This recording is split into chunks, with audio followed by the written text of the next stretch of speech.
I'm Jim Johnson, Director of Athletics at Pittsburg State University, and currently I serve as Chair of the Division II Management Council.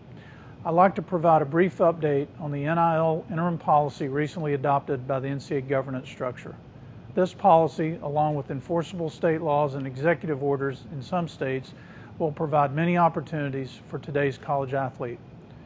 As with any significant philosophical shift, there will also be challenges. It is imperative we address any challenges in a way that maximizes opportunities for student athletes, while also protecting priorities related to recruiting and fair competition. It was clear from my position as Chair of the Management Council that all stakeholders believed allowing Division II students to benefit from their athletic status is in their best interest, regardless of the regulatory challenges. However, as leaders of the division, we must all ensure that NIL-related compensation does not serve as a substitute for pay for play, nor should it disrupt the collegiate recruiting model. The original Division II NIL proposed legislation included restrictions intended to safeguard against potential abuse.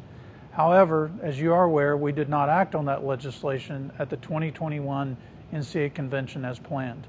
The current legal climate dictated that NIL regulation should not happen at the national level, but at the campus and/or conference level, at least not until we have federal legislation or permanent NCAA rules in place to guide us.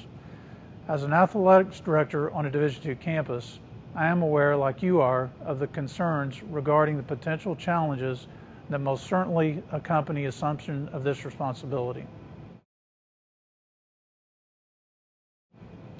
The NIL interim policy does include key foundational principles designed to assist us in our decision making. These principles are clear guidance that NIL agreements are not intended to serve as pay for play or as an inducement to attend a particular school. Clear guidance that NIL agreements may not be contingent upon prospective student athletes attending a particular school. A prohibition on compensation being contingent upon specific athletic performance or achievement. And finally, that schools may require disclosure of NIL activities, along with specific evidence to help ensure that the three principles just mentioned are being satisfied. It is important to acknowledge that we may not have as much regulatory certainty as we would like, at least not until new legislation is in place. During this interim period, it will be important to identify behaviors and activities that we know are in violation of our policy in this new environment. And we must also acknowledge that behaviors and activities will evolve, likely requiring additional or different guardrails moving forward.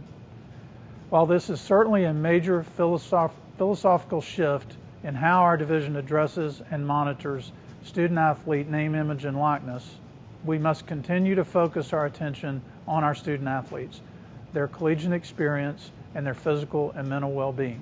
Thank you.